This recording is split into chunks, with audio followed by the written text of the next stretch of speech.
You're back with us at the I'll Be Mother podcast, the podcast in which we exchange cultural information in a tete-a-tete, and we educate each other and grow each other's tastes and world views. And these introductions are getting so convoluted, and they're getting worse every single time. Yeah. They are like I'm not going to argue. Yeah, there's no consistency. Sorry. There's nothing. Last time we discussed Real Housewives, which I keep getting confused with Desperate Housewives. I spoke. Frankie was mother, so he led the conversation, which is the point of the thing. So, yeah, that is a bit that we're doing. Yes, it is. Which I should have mentioned in the intro, which was very bad. So this episode, I'll be mother, and I'll discuss professional wrestling, which will start with the history of... We're not going to talk about who's famous and why. We're going to go back to pre-television. He's bored already. Do you not think it? Because it's the most fascinating thing about professional wrestling is that it was real at some point. It was a sport, but then they decided to fake it. But like, what do you mean? Like, you know, in terms of like faking it, like you can't like. I mean, they're getting thrown. Yes, it's not like CGI. No, it's not. So like, what do you mean by like faking it? So, where do we even start this? We'll start from the beginning. So, the art of wrestling, amateur wrestling, is an actual sport. That's the thing you see on the Olympics. Okay. So then the lads in their leotards pin each other, and you get points for pins. Stay with me. You get points for pins and submissions. That's how it's always the Greek style of Roman Greco wrestling. Yeah. So, So in Americas and in England as well, we'll stay with America because this is where we get most of our history from, because there are professional wrestling historians who research this. Yeah.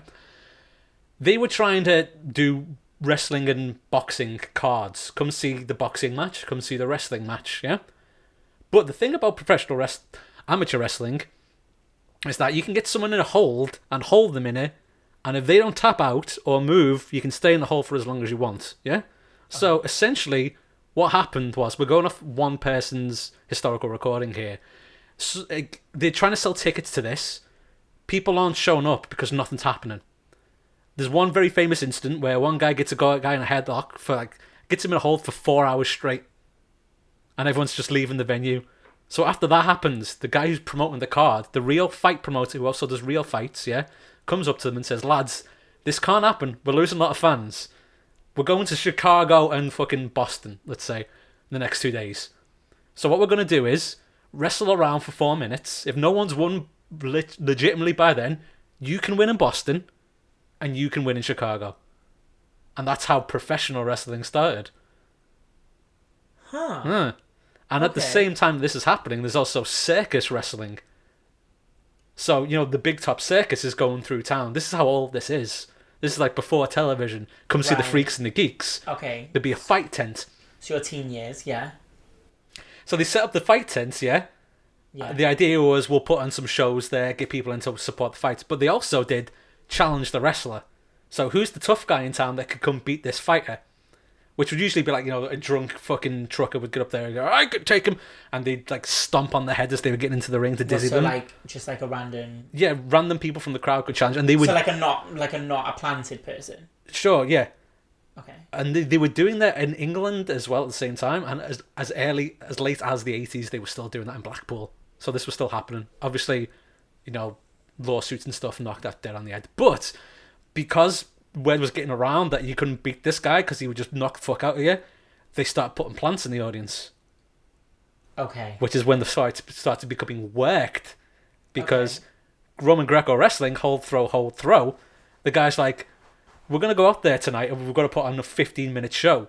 Don't throw me more than 2 times because it really hurts getting thrown to the mat." I'm actually engaged. Continue. It's interesting stuff, yeah. So this is when it gets popular. Because when it becomes, you're going to win, you're going to lose, the guy goes, "Well, I'm more popular in this town. I should win because more people will come see me win." So the guy's got to, "Well, I've got to be popular." Ironically, the term inside of wrestling for a good guy is a baby face, because everyone likes the cute, handsome baby face, yeah? So that's what we still, to this day, we call the good guys the baby faces or the faces, yeah? Okay. So it gets to the point where this is on television and stuff, and guys are like, well, I want to stand out more. I want to be, I want to be the winner. I'm going to dye my hair blonde. Everyone's going to think I'm hot and handsome. That helps for a bit. Then some guy gets the idea, by the name of Gorgeous George, gets the idea of, I'm going to go the complete opposite of what everyone's trying to do to be liked. I'm going to be hated. So, again, post-World War One, pre-World War Two, this guy comes dressed out in a feather boa, like a silk robe, blonde hair, and he's doing this to the audience, and the audience do not like this because he's a man, and that's not how men act, and he doesn't care. But the thing about this is, he's such a fucking hard, tough nut bastard that this is still kayfabe. We're telling the fans that this is real. So he's presenting this persona inside and outside the ring, so everyone thinks they can take him. Work. Mm-hmm. So the only people who can do this are the people who can handle themselves. So the guys, they go drinking after the show and stuff. So people come to him in the bar and go, "Hey, you're that fairy that wears the robe," and he just beats the shit out of people on the robe. That's what they would say there in the 50s. We don't say that now, obviously. So this is also when the fights become a bit more predetermined. There is a way to do professional wrestling in which the old school style is you would get out there in the ring and you would call it on the fly. You'd lock up, you'd say, do a hip toss, you'd throw them over your shoulder, you'd say, come in for a scoop slam, you'd go limp and you'd allow them to scoop slam. That's how a match is put together. Nowadays, that it's more acrobatic, it's not done as such. Because television played a big part in the history of professional wrestling. It got bigger and bigger and bigger. Had to fill out more seats. It's one of those things where just... If I said professional wrestling to you, what comes to mind? Like big pectorals. Hulk Hogan. Who? Yeah. Your idea of the professional wrestler is the big muscle man. I think it's sweat, tan okay. skin, oiled up. So, there used to be a system in America called the territories. There's the Texas territory, there's the Midwest territory, there's the Florida territory. Like the Real Housewives, yeah. Sure. All these companies that operate these territories are under an umbrella called the National Wrestling Alliance, the NWA. So there's NWA Texas, NWA Chicago, NWA, and all these things. There was one guy who'd be the champion for all the territories, and he'd bid the bop between them. Got it. And we'd all shake hands and go like, this is the guy that's going to be our champion. And a big board of white fellas that owned all these companies, one little old lady, and a Japanese fella, we'll get to that another time, would say, who's going to be the guy? Yeah? And these guys would do 7 days a week, driving around the country, promoting these shows, wrestling these shows, defending the belt.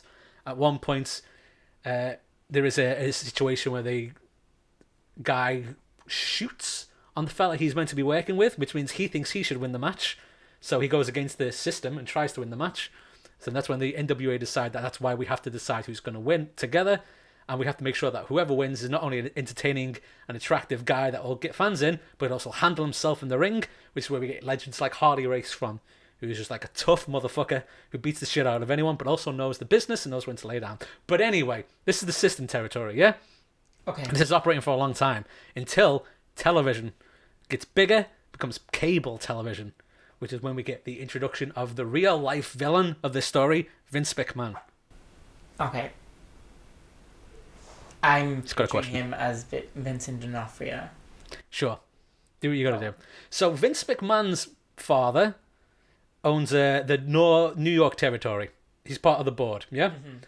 He sells the business to his son, whose idea now is to get wrestling on cable television, beam all around the world. But in order to do that, he's going to have to poach talent from all the other companies, which is a no-no. We don't do that. Yeah. We all signed an agreement. We don't do that. Mm-hmm. Vince McMahon says, I didn't sign shit.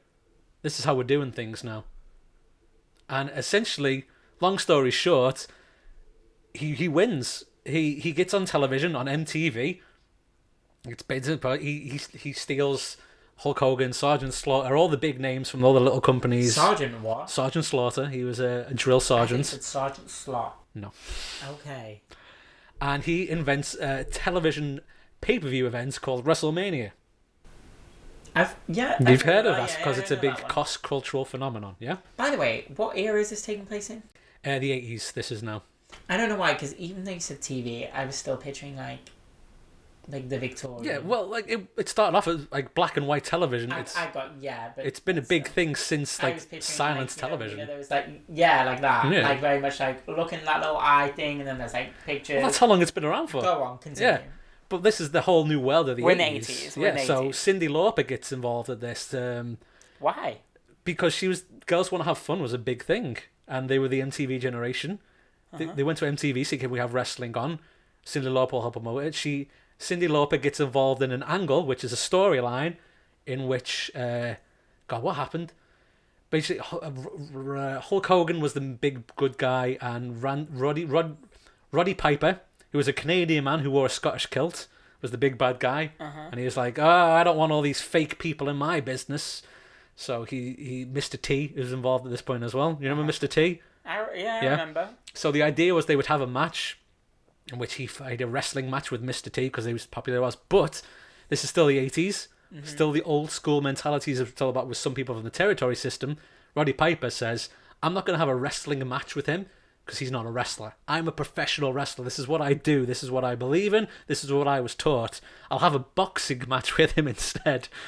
So they have a fake boxing match which ends when he breaks the rules and gives him a body slam. So what I'm taking from this is, this is like when Uma Thurman joined the cast of Smash. I don't know what that is. She played Marilyn instead of Catherine McPhee and Megan Hilty. If that helps. Wow. So WrestleMania becomes quite the big success, makes them a lot of money. WWF destroy the territories. WWF destroy all the territories. They become the only game in town, apart from a little company called WCW, a Georgia-based promotion that is financed by Ted Turner, because Ted Turner owns a lot of cable stations. Okay. Yes? So there's two big titans going at it, and what they call the Monday Night Wars, because they both put the shows on Monday. Oh, okay. Yes. Okay. So we're like fighting for attention. Yeah. Yeah.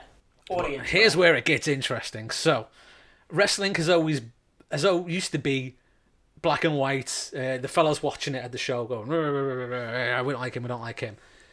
Vince McMahon decides in the 80s, kids are where the money is. We're going to make our characters cartoonish.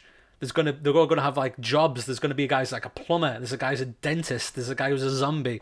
We're going to get kids. We're going to sell merch and toys and video games. And it worked. So that's what the WrestleMania era is. And that's kind of how it stays until we get to the late 80s, where in the other company, a fella gets promoted because he's got a good head of hair and he knows marketing. And you're going to be in charge of the company. They can't find anyone to run this company called WCW because they get wrestler people to run it. They don't work well with the TV people. They get TV people run it. They don't know how to work well with the wrestlers, yeah? So they get this guy in who just by chance happens to be both. He started in the wrestling industry as a commentator, but also did TV promotions and stuff on the side. His name is Eric Bischoff. And he decides, this is too cartoonish. We're not going to do much in the 80s and the 90s now. This is a different era. What we're going to do is we're going to scrap all the cartoony crap. We're going to call the wrestlers their real names.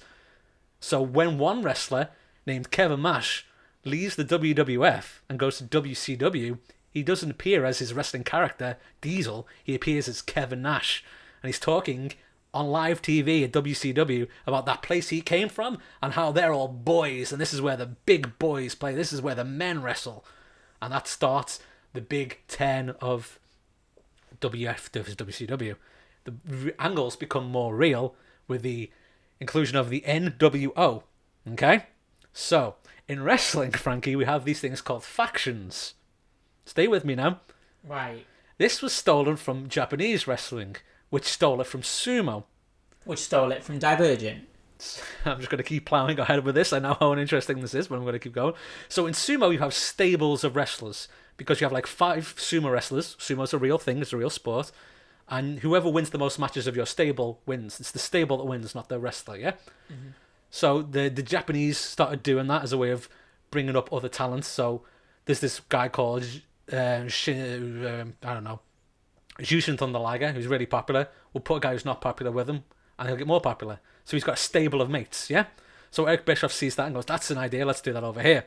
So he creates a stable that are going to shake the system, are going to get rid of all the fake wrestling called the New World Order of Wrestling, the NWO, And this all gets kicked off when Hulk Hogan, the ultimate good guy for years and years and years, say your prayers, eat your vitamins, from the WWF, leaves the WF, and becomes a bad guy in WCW as the head of the NWO.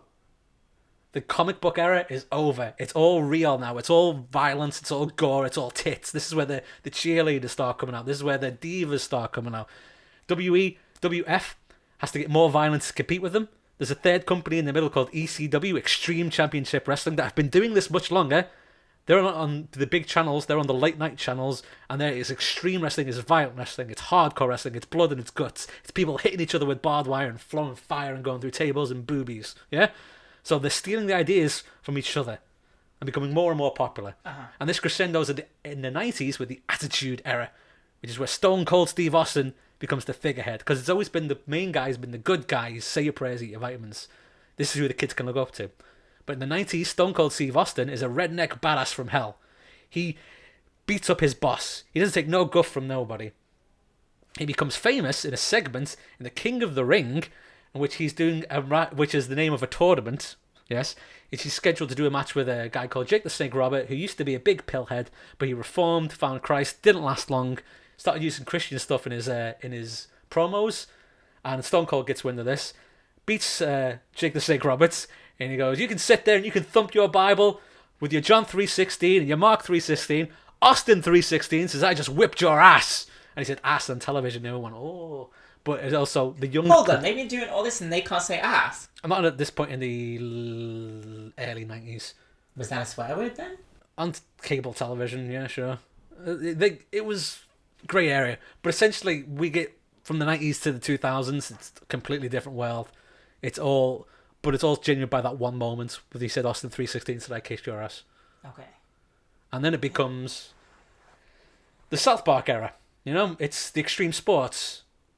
Yeah, South Park and wrestling cross over a lot because they were South Park was the top of the teen demographic. They don't want kids anymore, they want teens. They want D Generation X. This is their version of the NWO. Their faction is the one that do crotch chops and say, suck it, suck it, suck it. And then rude, naughty boys, and they're headed up by a fellow named... Again, they can say that, but not ass. They could say, suck it, suck it, suck it. Yes, it was a workout around it. It was a loophole. Headed up by a fellow named Triple H and Shawn Michaels. Go, suck it, suck it, suck it, yeah? They go back and forth with the WCW fighting over this for a good few years. There are all little companies in between. Eventually, early 2000s, WCW... it runs out of steam when Ted Turner sells this cable company so he can invest more in internet stuff. And Vince McMahon buys his competition. He's bought WCW. WWE, as they're now known, because they got sued by the Panda people. Are now the only game in town. So all these wrestlers that were on these two companies and the bits in between, right, all have to fight for a position in the WWE. Okay? Is there a question, or are you just processing this? I'm processing. Okay, There's keep a lot of processing, acronyms, like the DR, the DRWHO and the WWE is all you need to know at this point because they're all that exists. The RHONY. Sure. So once they own the share of the pie, they also in the 2000s realised that we need to clean the image up a bit in order to sell more tickets to families. So they've gone from kids to teens to families. Yeah. So we get kind of into the ruthless aggression era now, and because there's no competition, just like families, there's no competition, so the quality starts to suck. And at the same time, the guy in wrestling in this situation, all decisions go through Vince McMahon. So he decides who's going to be popular, he decides who's going to win, he decides who the machine's going to get behind. And he's been doing this since the 70s, yeah? So he's the Andy Cohen. He can chop, he can replace. Yeah. He can be like, you're a friend of, you're just a... Yeah. He's the god of this. And when it comes to who's going to be the next big thing, it's up to him to decide. But he's been doing this for so long in the early 2000s, he's bad at this. Okay. And he's surrounded himself with yes-men. So no one's telling him, like, this program sucks now. Right. But they're also the only game in town. What do they care? So they just keep going. They keep going into the 2010s and 2020s, and it gets really, really bad. Really bad. Other people will disagree with me, but we get to the point where he starts doing these weird things, like he'll do an angle, a storyline, in which he really wants to fuck his daughter. And that was the thing that the one thing that yeah they talked him out of, yeah, because he's a personality as well on this show, by the way, yeah. But they managed to get past that by him, his daughter getting drugged and then married to the leader of the bad guy faction. Suck it, suck it, suck it, Triple H. This is not real. This is real. He wanted to do this on television, but instead they replaced it with corpse fucker instead. So he Triple H had sex with a corpse in order to raise the ire of Kane, who is a burnt psycho villain, brother of the Undertaker, who is a living demon man. Yeah. This timeline's a bit messed up. I'm just giving you the heads tarts of it. Triple H is the heir apparent at this point because he's actually married his actual daughter of the head of the company. Vince McMahon refuses to give up control of this business. He's in his 60s and his 70s. He still thinks he knows what's happening. His son says, I know what's happening better than you. There's this company called the UFC I think we should buy. I think it's going to be a big deal. And he goes, no. Kind of missed the edge there, didn't he? They keep ploughing on. They basically keep going until... Now? Yeah, they're still going now. They're on Netflix now. Are they? Yes. They made a $4 billion deal. The only reason that Vince McMahon is no longer in charge of it... Do you want to guess? Oh no! Oh no! Do you want to guess what happened to that guy who pitched the angle where he fucks his daughter, who's good friends with Donald Trump? Do you want to guess what happened? So Vince McMahon, who kept a stranglehold of the business by deciding who would be what and who would be whom, turns out he was doing a lot of raping on the side. Yeah. And he had stepped down from the company. But because this is professional wrestling, he stepped back up and he ran it for a few more months. Yeah, this was all out there. Are you? No. The only reason he stepped down the second time is because the company that he's such a Donald Trump personality in that he thinks he's unflappable and perfect in every way. He refused to give his kids the company. He didn't just go, here you go, kids. He didn't go, make me an offer, kids. Offer to sell to me. He's in his late 70s. UFC owner, Aerial Sports, whatever, come to him and say, we'll buy this for you for $1 billion. What's he going to do with $1 billion in his 70s? Give the company to your kids who have been there for years working to make this something. Triple H, who's been there since all these years working to build something. You don't get it. I'm going to sell it. So he sells the company. Still owns stocks in the shares now, even though he is on trial for a long-term sexual abuse thing with an employee. Guillotine. Yeah, human trafficking as well, because, by the way, he started saying, if you re-sign with the company, you can have sex with this lady that I'm banging. Oh my god, this is a true crime podcast. Yes. Oh my god, this is the true crime angle. Yeah. I said that we'd pivot into true crime. This is true crime. So Vince McMahon, terrible person. We always knew he was a bit weird. There was always allegations of touching up. As early as the 80s, there was a woman referee who said he assaulted me, but this is the 80s, we don't believe women. He got away with it. There was some grabbings and there was backstage stories of like this lot of NDRs. A lot of like attractive women wrestlers appeared on TV for a month and then disappeared. This goes hand in hand with an all other thing of like women going from the boob ladies to the professional wrestlers. Because they are like good for us. It's a sport now. They're part of the sport, and we all appreciate the athletic nature of it. But in the 2000s, it was just like, you don't know this, do you? Yeah. They would have bra and panties matches instead of wrestling matches, in which the two ladies would strip each other's clothes off, and the winner would be the one that was stripped down to her bra and panties in front of a live crowd of hundreds of thousands of roaring teenage boys. Yeah, it was weird. Even I, at the time as a teenage boy, was like, this is weird. I don't ever want to hear about the over-sexualization of gay people. Ever again. I want to hear about drag queens doing readings for kids. I don't want to hear any of that. Because this was the most normal shit. This happened for years. The only personality of, with all respect, your community. That's your only personality. So, like, what the fuck? It was bad. It was. I'd like to say a lot of it was like, it was just the times, because they were weird times, but... 2021! You said it was going on to the 20s. Yeah, Did some of it happen after Me Too? No. It was in the 2020s. It was the 2010s. That's after Me Too. No, nothing happened after Me Too. They stopped all that stuff. You said he came back. He came back, yeah, but they stopped all. So that's still happening. Oh my god. Yeah, you're totally right. Yeah, you could not be more right. And he also covered up a murder, by the way, but that's it's not a different thing. A murder of a lady too, of course. Yeah.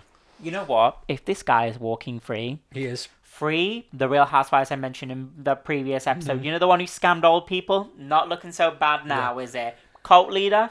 Who? Cult leader.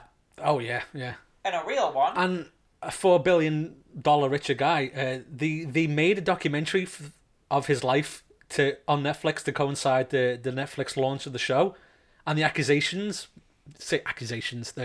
the true statements about what he was doing came out while the show was being made. So if you watch the series on Netflix, you can see at the point where they've had to find new people to talk to, because it was that rare and that new that people are like, he might get away with this. I don't want to say anything bad about him on camera. So there's only one episode in the 4-episode thing about his life where it's like, and then there were some allegations about him. The end. He did that shit. He did all that shit and much worse. And that's just the stuff that I've casually mentioned in the history of WWE.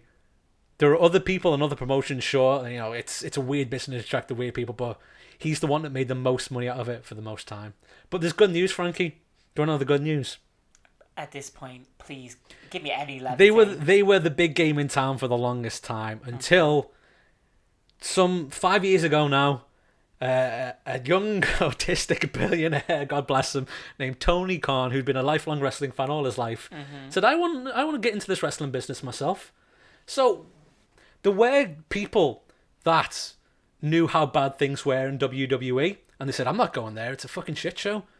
They could still make money in some smaller companies that were doing okay.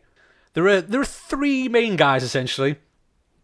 One of them is called Kenny Omega, who is a nice young man from Canada. He was in the developmental system in WWE at a point in which the guy who was the trainer, the developmental system is where you would come to learn how to be a wrestler on WWE television. You knew how to be a wrestler, but you had to learn how to do it on TV. Right. Yeah. A guy called Bill DeMott was in charge of it, who was a piece of shit. And his whole thing was, it's like football coaching, it's you do like press-ups until you Lasso. pass out and all that shit. Not like Ted Lasso. Because his confirmed story is that like he just throw around that F word that you want me to say a lot at people. And this was like in the 2010s, so we're all smarter now, and we're like, I don't know what F word you're talking about. Could you maybe elaborate? No. And this is the 2010, so people are like, dude, that's not cool. And he was like, too bad, this is the way I run things here. There was also one of my personal favourite guys, Colt Cabana, Jewish wrestler, who was called the K word a lot by this guy. He's like, that's not cool, but I want to work for this company. What's the K word? It's a slur for Jewish people. Yeah, okay. Yeah. Got it, yeah. But he sticked around. And because Vince McMahon was in charge of the company at this time, who, is a guy in his 70s. Colt Cabana was trying to be a comedy wrestler. There is comedy wrestling as well, by the way, which is a lot of fun. And he was trying to get over to Vince McMahon how he was using comedy in his wrestling. And Vince McMahon goes, like Jackie Gleason. Who's Jackie Gleason? Exactly. Jackie Gleason was a comedian in the Rat Pack days. So that's how cultural reference this was. What's the Rat Pack? So, yeah. Is that like the Teenage Mutant Ninja Turtles? Not even a little. They were a bunch of guys who sang songs and raped ladies. So we go back to Japan. It's basically the biggest competition with motorsport. So Kenny Omega's over there making good money, but he's done everything there is to do. He gets an offer to come start this new wrestling company. And he goes, why not? He also gets an offer along with his two best friends, the Young Bucks. Two nice Christian boys who are in a tag team, the brothers. And they're big in Japan as what we call the gaijin, the white guys, because it's a Japanese company. They get a good cultural phenomenon going with a faction called the Bullet Club. Skip all. And they don't want to go to the WWE because it'll take them away from their families more. They'll probably end up making less money because the WWE doesn't know what to do with tag teams. So they come start a new company called the AEW, which is going now 5 years strong. And that's the main competition. It's much more progressive. It's friendlier. We engage more. This is my company. These are my guys. We have openly gay wrestlers. We have a trans wrestler. Oh wait, I know. Anthony Bowens. Yeah, One of your fancy boys. Yes. Great in-ring talent. I hope they do a lot of good stuff with them. And it's basically this, like they're saying, like this is what we want wrestling to look like going forward. It took the WWE 50 plus years to have a black world champion. It took AEW 4. Their first tag team first tag team champion was a black guy. Still too long if you ask me, but okay. They needed the right guy and they found the right guy. Okay. So that's essentially the history of professional wrestling. In a nutshell. With a lot of the crimes cut out. Even the crimes I mentioned. That was the crimes cut out? Yeah. Oh, yeah. One of these days we'll talk about the plane ride from hell. So... Questions, comments? Yeah, we pivoted into true crime. There's a true crime documentary series about wrestling called Dark Side of the Ring. There's 6 seasons of it. Yeah. There's enough to put 6 seasons. There's a lot of it, fella. Yeah, there's a lot of it. It's a weird business full of weird people that did a lot of bad stuff. Chris Benoit killed his family.